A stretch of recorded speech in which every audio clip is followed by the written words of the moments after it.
Nah, untuk itu sebelum memulai kegiatan, alangkah baiknya kita berdoa terlebih dahulu agar kegiatan kita berjalan dengan baik dan lancar dan diridhoi oleh Allah Subhanahu wa taala. Nah, baik, dari Anda semua, siapa yang bersedia memimpin doa kita pada kali ini? Oke, silakan Ananda.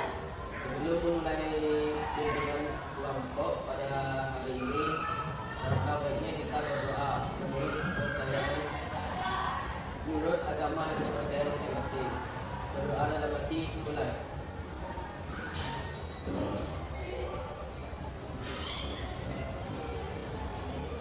Doa selesai. Nah, baik, terima kasih Ananda. Nah, selanjutnya sebelum memulai kegiatan, Ibu ingin bertanya terlebih dahulu kepada Ananda semua, apakah sebelumnya sudah pernah mengikuti bimbingan kelompok? Belum. Berarti belum tahu apa itu bimbingan kelompok? Belum. Ya, belum tahu ya. Nah, jadi karena Ananda semua belum tahu, di sini Ibu ingin sedikit memberikan gambaran mengenai pelaksanaan bimbingan kelompok ini. Nah, di sini bimbingan kelompok merupakan salah satu jenis layanan bimbingan dan konseling yang ditujukan kepada beberapa orang atau sekelompok orang dengan memanfaatkan dinamika kelompok untuk memperoleh berbagai macam informasi atau pemahaman dari topik-topik yang akan kita bahas nantinya. Dalam bimbingan kelompok ini terdiri atas pemimpin kelompok dan anggota kelompok. Nah, di sini Ibu sebagai pemimpin kelompoknya dan anak-anak semua sebagai anggota kelompoknya. Nah, adapun tujuan dari pelaksanaan bimbingan kelompok ini ialah agar semua anggota kelompok memperoleh pemahaman baru, informasi baru mengenai topik-topik yang akan kita bahas nantinya. Lalu tujuan lainnya ialah agar semua anggota kelompok berani berbicara di muka umum, mengungkapkan pendapat, serta berani dalam menanggapi pendapat orang lain. Lalu mengenai cara pelaksanaan bimbingan kelompok ini ialah duduk setengah lingkaran, yang mana tujuannya ialah agar ketika dalam menyampaikan pendapat bisa langsung didengar dan diterima oleh anggota kelompok lainnya. Lalu anggota kelompoknya akan ikut terlibat secara aktif dalam diskusi dengan cara saling berkomunikasi antar sesama anggota kelompok. Dalam pelaksanaan bimbingan kelompok ini ialah secara sukarela dalam mengemukakan segala hal, lalu disertai dengan keterbukaan yang artinya apa yang sedang dipikirkan, dirasakan ataupun dialami untuk segera dikemukakan. Nah, namun dalam penyampaian tersebut harus diperhatikan norma-norma yang berlaku. Ibaratnya sebuah rumah itu tentu ada norma-norma yang berlaku di dalamnya, seperti norma hukum, norma agama, norma adat istiadat dan lain sebagainya yang telah disepakati bersama. Nah, apabila dalam pembicaraan kita tersebut ada sangkut pautnya dengan pembicaraan seseorang ataupun orang lain, maka itu harus dirahasiakan dan tidak boleh diutarakan. Dan yang boleh mengetahuinya ialah anggota kelompok ini saja. Baik, sampai di sini paham Ananda? Paham. Untuk itu, Ibu kan salah satu mahasiswa PL dari UNP yang baru beberapa minggu ini melaksanakan PL di sini. Dan mungkin kalian masih lupa ingat sama Ibu karena Ibu baru beberapa kali masuk ke kelas kalian. Nah, untuk itu supaya kita lebih mengenal lagi, kita akan melakukan perkenalan ulang. Nah, perkenalannya mungkin dimulai dari Ibu terlebih dahulu, yaitu perkenalannya dengan cara menyebutkan nama panjang, panggilan, serta tempat tinggal. Dimulai dari Ibu terlebih dahulu. Nama Ibu Suci Ramadhani. Ananda semua bisa memanggil Ibu dengan Ibu Suci. Ibu tinggal di Kampung Baru. Selanjutnya siapa lagi? Oke, silakan Anda. Perkenalkan, nama saya Felisa Ramadhan yang biasa dipanggil Abel. Saya asal dari Gereja. Oke, April. Lanjut. Perkenalkan, nama saya Siti Adila Kita Putri, biasa dipanggil Jula. Saya tinggal di Kampung Baru. Oke, Jula. Lalu Perkenalkan, nama saya Amelia Safadila, bisa dipanggil Amel. Tempat tinggal Amel di Bebas. oke, Amel. Lalu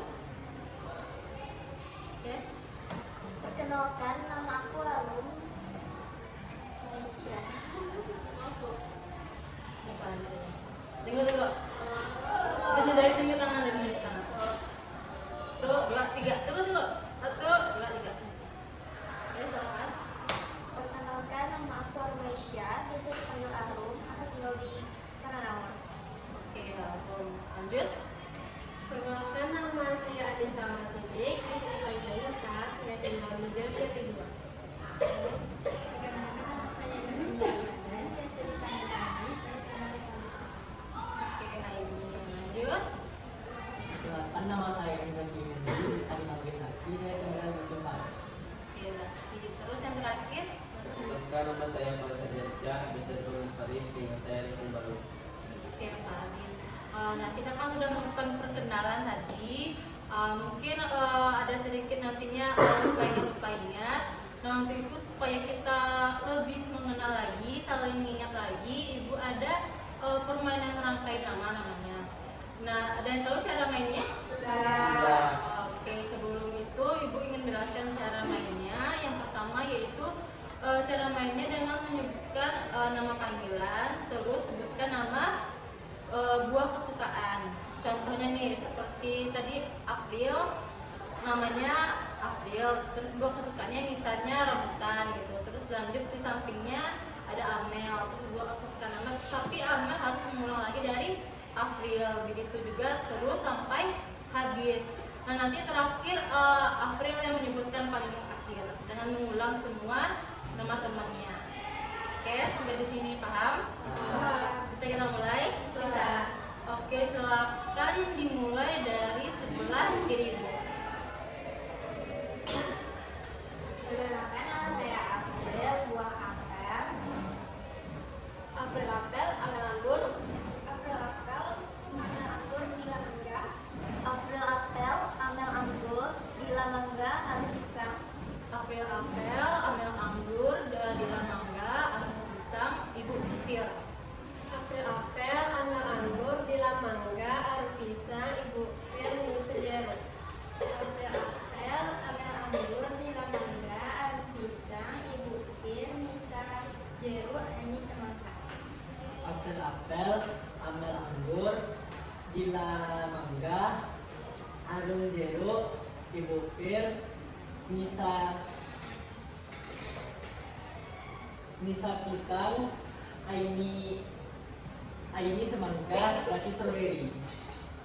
Ya.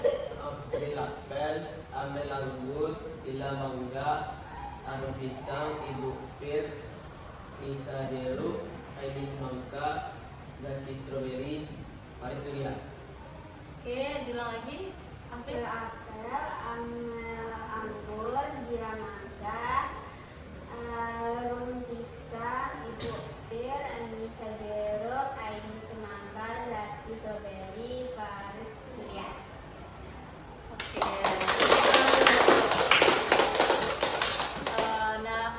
Dari permainan kita tadi, apakah suasananya lebih hangat dan akrab? Ya. Oke, karena suasananya udah lebih akrab. Nah, langsung saja kita lanjut pada kegiatan kita selanjutnya, yang dimana dalam bimbingan kelompok ini kita akan melaksanakan suatu diskusi mengenai topik-topik atau permasalahan yang akan kita bahas nantinya.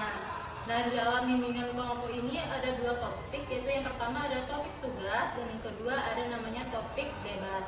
Nah, topik tugas ini seperti topik yang sudah ditentukan dari awal, seperti contohnya topiknya berasal dari Ibu, sedangkan topik bebas itu topiknya berasal dari Ananda semua, dan di mana Ananda masing-masing Ananda itu mengemukakan satu permasalahan mengenai topik-topik yang ingin kita bahas. Lalu dari permasalahan tersebut kita pilih satu masalah yang nantinya telah kita sepakati bersama untuk kita bahas. Nah, di sini kita akan melakukan topik tugas, yang mana topik itu berasal dari Ibu.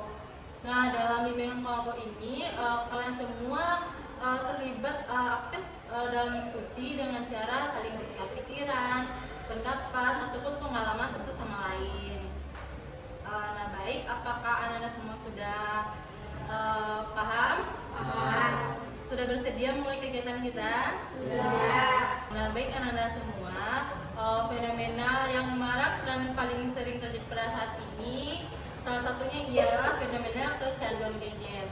Nah, fenomena kecanduan gadget ini merupakan fenomena yang sangat menarik sekali, yang sangat marak terjadi di lingkungan masyarakat, dan bahkan itu mempengaruhi semua generasi, apalagi kita termasuk generasi Gen Z ini. Ya, mulai dari itu dari anak STK, SD, SMP maupun SMA. Nah, kalian ini merupakan salah satu siswa SMA yang mungkin rentan sekali terpengaruh kepada pesatnya perkembangan teknologi.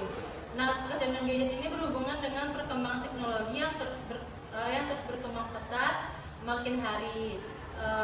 Terus yang parahnya lagi, ini kecanduan gadget ini bahkan mempengaruhi kalangan-kalangan bawah seperti anak-anak SD, bahkan balita pun ada yang terpengaruh kecanduan gadget.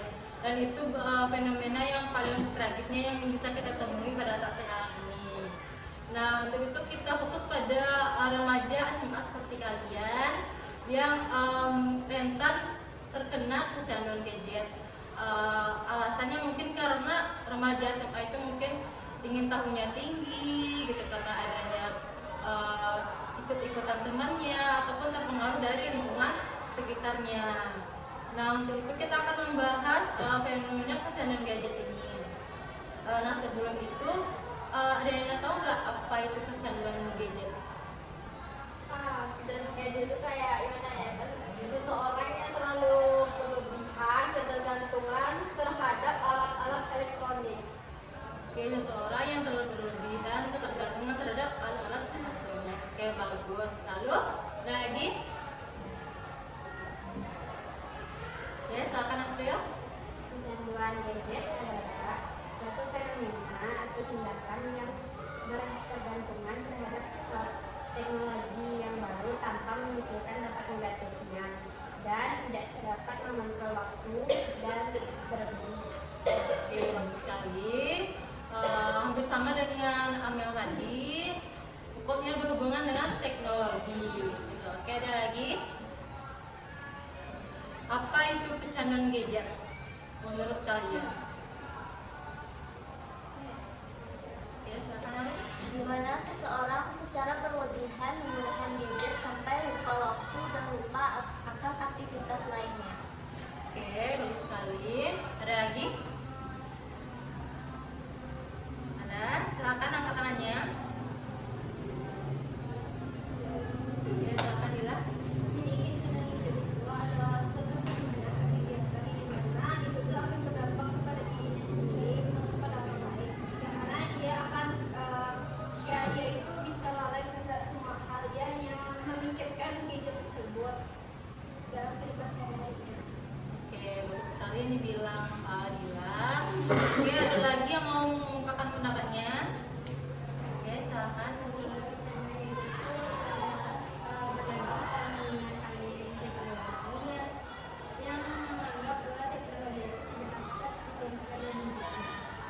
Oke, bagus. Lagi ada? Oke, silakan lagi. Menurut saya kecanduan gadget itu adalah kegiatan seseorang yang memakai gadget namun lupa diri ketika melakukannya. Oke, lupa diri. Oke, ada lagi? Oke, kan udah banyak sekali nih dari teman-temannya yang mengatakan bahwa kecanduan gadget ini merupakan ketergantungan atau aktivitas yang berlebihan terhadap alat elektronik yang berhubungan dengan teknologi yang mungkin ada berdampak bagi kehidupan sehari-harinya. Kita udah membahas pengertian, lalu kita akan membahas mengenai ciri-ciri dari kecanduan gadget. Nah, lalu apa sih ciri-ciri dari kecanduan gadget ini? Ada yang tahu? Tidak dapat mengatur waktu. Oke, silakan tunjuk tangannya. Adalah Iya, boleh bebas. tidak dapat mengatur waktu, merasa cemas, lalu mengabaikan aktivitas dasar seperti makan, tidur, dan sebagainya. Oke, April sudah mengumumkan 3 ciri-ciri dari kecanduan gadget. Ada lagi yang tahu ciri-cirinya? Oke, silahkan Dila. Pertama itu lalai terhadap tugasnya sebagai siswa, di mana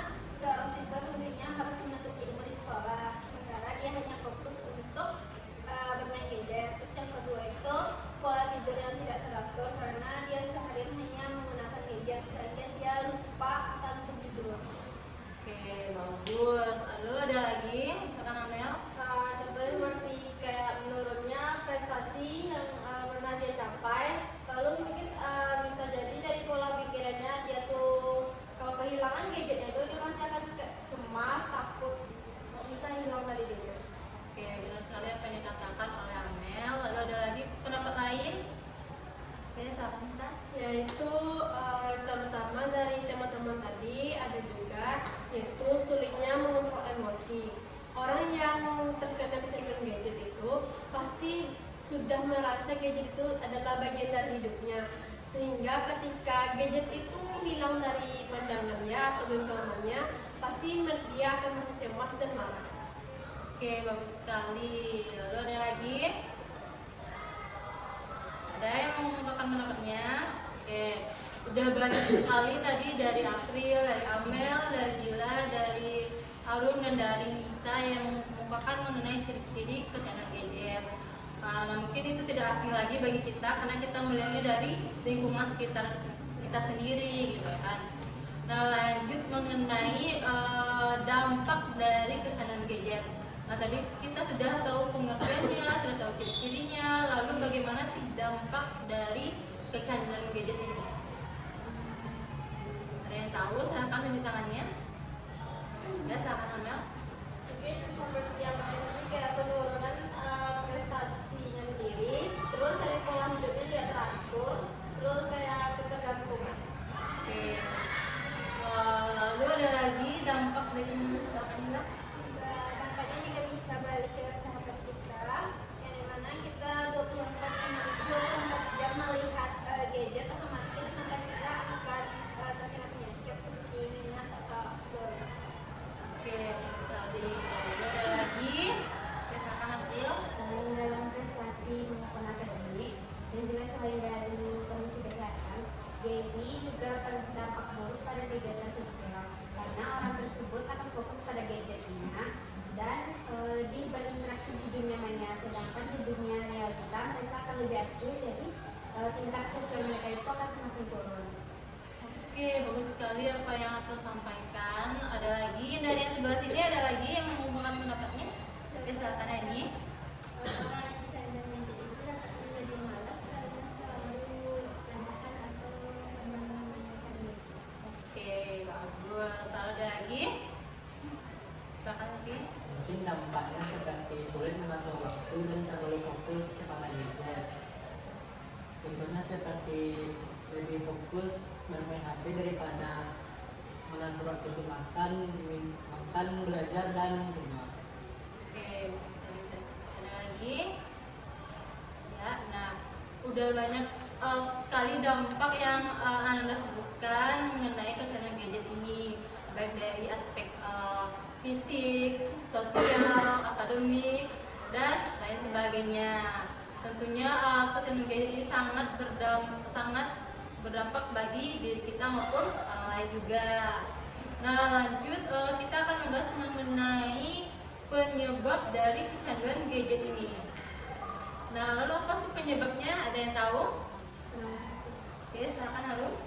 Biasanya para pengguna gadget secara berlebihan dia merasa kesepian, tidak ada yang ingin berinteraksi atau bermain dengannya, sehingga dia menjadikan gadget sebagai pelarian. Oke, bagus sekali. Ada lagi? Misalkan Amel. Mungkin dari seperti dari dukungan keluarganya, bisa jadi menyebabkan dia sering kayak kurang dukungan, terus nggak ada yang memotivasinya, dan lalu dia beralih ke buku. Oke, benar. Lalu ada lagi? Ya, silakan kita. Seperti yang dijelaskan Amel tadi, kurangnya dukungan dari orang tua, kayak misalkan dia mempunyai hobi, tapi kayak orang tuanya itu tidak mendukung hobi si anak tersebut, sehingga si anak tersebut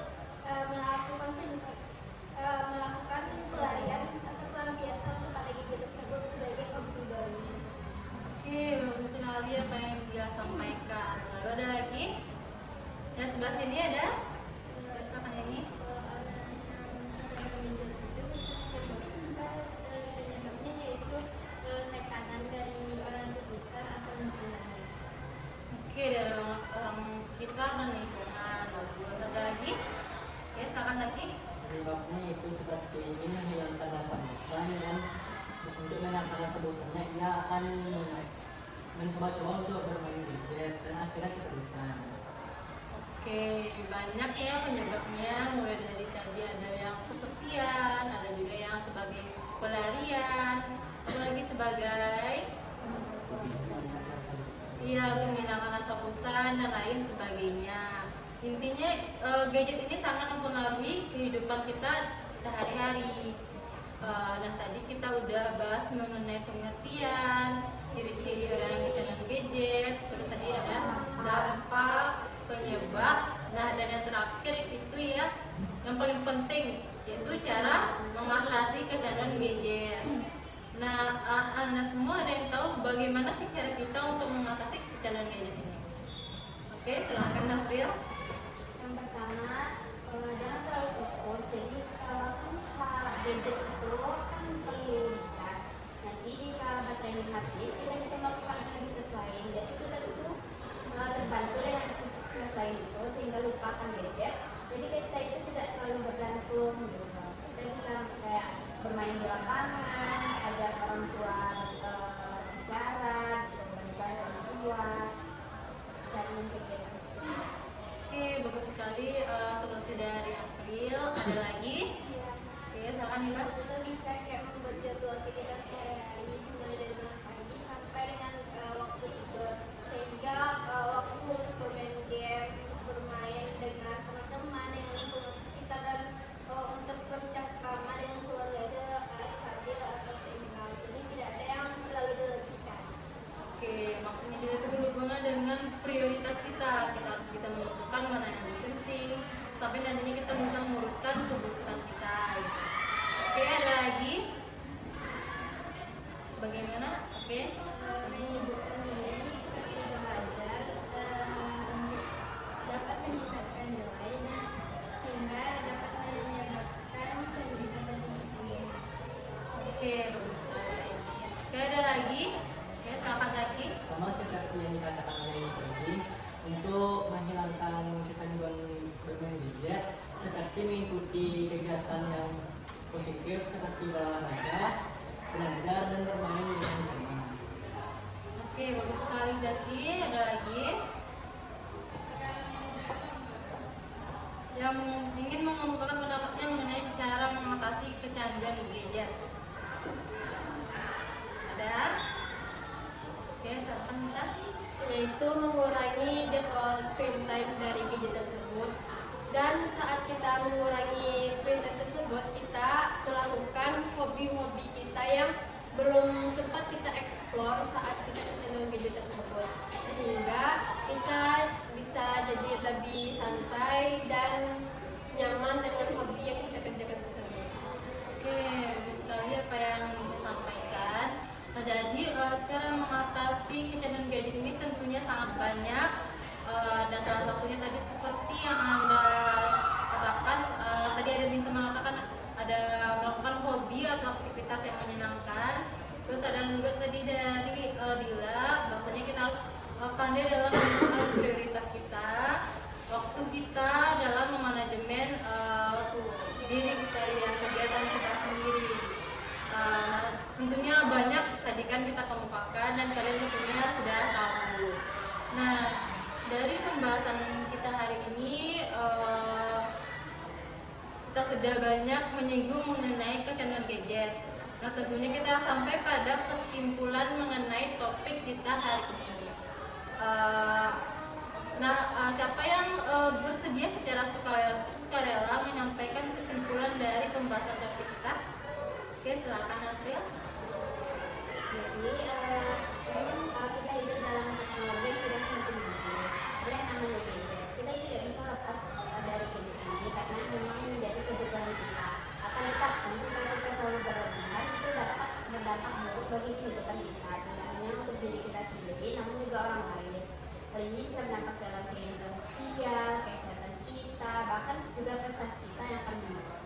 Jadi untuk mengatasinya agar kita tidak terlalu bergantung dengan gadget ini,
bagus sekali. Oke, ada lagi satu orang lagi yang ingin mengemukakan kesimpulan kita pada hari ini. Oke, silakan. Baik, menurut Alim sendiri, kita melihat dari sudut pandang bahwa kita sebagai siswa dan belajar, di mana gadget ini kita singkirkan terlebih dahulu. Kita lebih fokus mengejar cita-cita dan tujuan kita ke depannya, di mana kita saat ini berada di bangku SMA, di mana kita akan menuju universitas impian kita, di mana untuk selanjutnya kita harus mempersiapkan belajar secukupnya agar bisa masuk ke universitas yang kita impikan. Jadi menurut saya lebih utamakan kewajiban kita terlebih dahulu.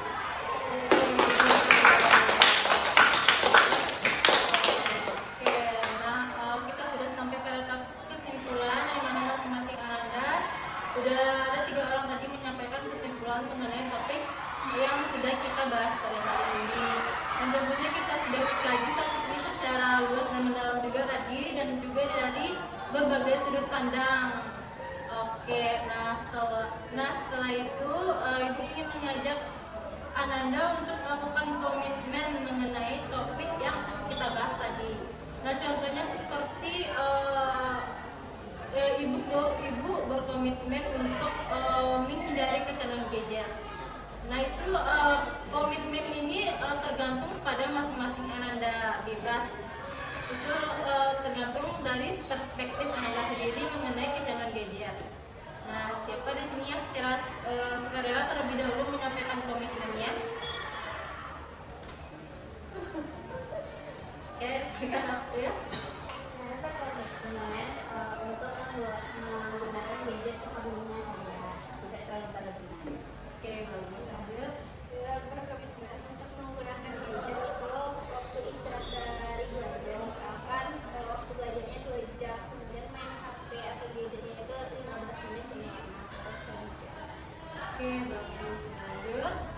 Oke, silakan Arul. Aku berkomitmen ingin mengurangi penggunaan gadget dari hari sebelumnya. Jadi misal dalam 1 hari ini Arum memakai gadget selama 4 jam. Dan Arum berkomitmen untuk hari berikutnya untuk berusaha lebih mengurangi penggunaan gadget hari berikutnya. Oke, bagus sekali. Intinya ada perubahan dari sebelumnya. Oke, bagus. Lanjut. Oke, silakan Amel. Mungkin berkomitmen dalam gadget ini untuk gadget itu menggunakan manfaat dari gadget tersebut, ada motivasi kita apa yang bisa kita ambil keuntungan dari kita memakai gadget itu. Oke, bagus Amel. Lanjut. Oke, silakan Saya Tati. berkomitmen untuk tidak berlebihan ketika menggunakan gadget dan menggunakannya jika seperti saya. Oke, bagus. Lagi. Lanjut. Oke, silakan ini. Ini berkomitmen saya mengurangi kegiatan bermain gadget dan hanya diperlukan untuk belajar serta untuk menghibur diri dan istirahat. Oke, bagus. Lanjut. Oke, silakan. Yaitu Nisa berkomitmen agar bisa mengurangi jadwal permainan gadget agar tidak dapat kecanduan terhindar dari kecanduan tersebut seperti materi yang kita pelajari. Oke, bagus. Terakhir. Saya berkomitmen untuk menghindari pemakaian gadget dengan cara mementingkan kewajiban yang saya miliki. Oke, bagus. Nah, masing-masing Ananda sudah berani menyampaikan komitmennya. Nah, tak terasa kita sudah berada di penghujung kegiatan, yang mana tadi kita sudah melaksanakan kegiatan dari awal muka tadi sampai saat ini. Nah, untuk itu sebelum kita mengakhiri kegiatan, Ibu ingin meminta pesan dan pesan kalian terhadap pelaksanaan kegiatan kita hari ini. Oke, siapa yang bersedia terlebih dahulu menyampaikan pesan dan kesannya? Oke, silakan Amel. Untuk kesannya apa sih, ini kayak seru, jadi kita bisa menyampaikan pendapat kita bisa mengeluarkan unek-unek apa yang kita benar, dan pesannya itu kayak kita bisa dapat mengatasi ketergantungan kita terhadap gadget, kita bisa menambah wawasan kita. Oke, bagus.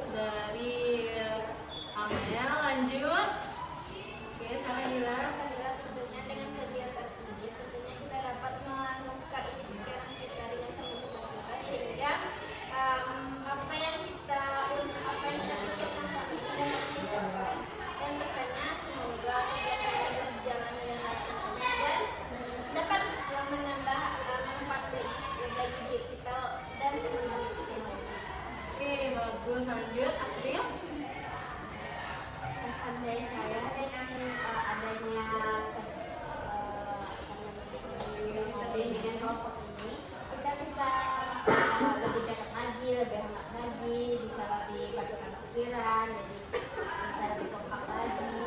Kalau untuk pesannya, dari sini kita dapat mempelajari berbagai hal. Salah satunya dalam memecahkan masalah terkait kecanduan gadget.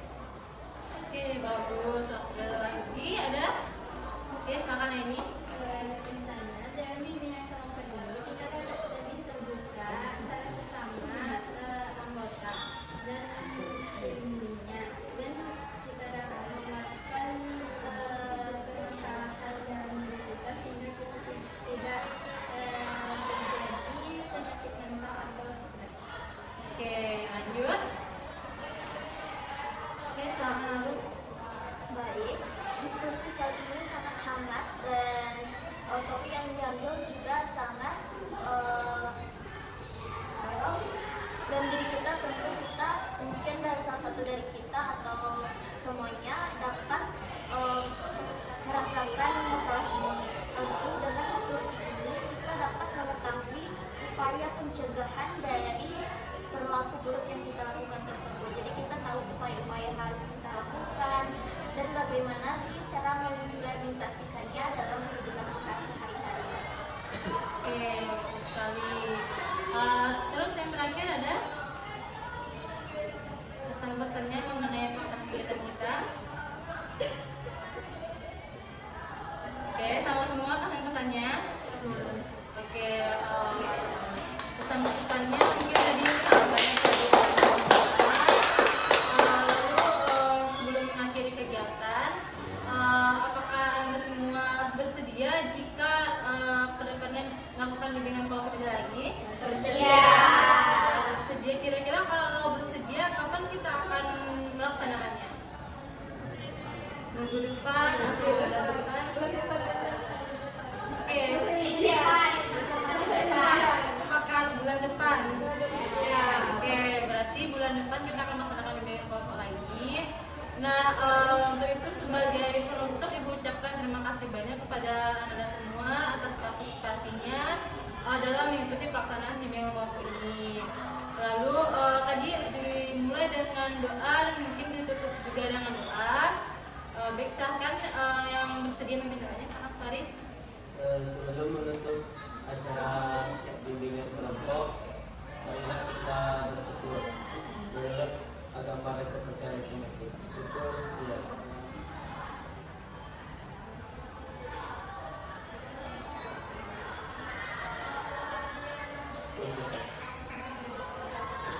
Oke, terasa kita udah di akhir. Mungkin silakan Anda semuanya berdiri dan saling bersalam-salaman sebagai penutup kegiatan kita pada hari ini.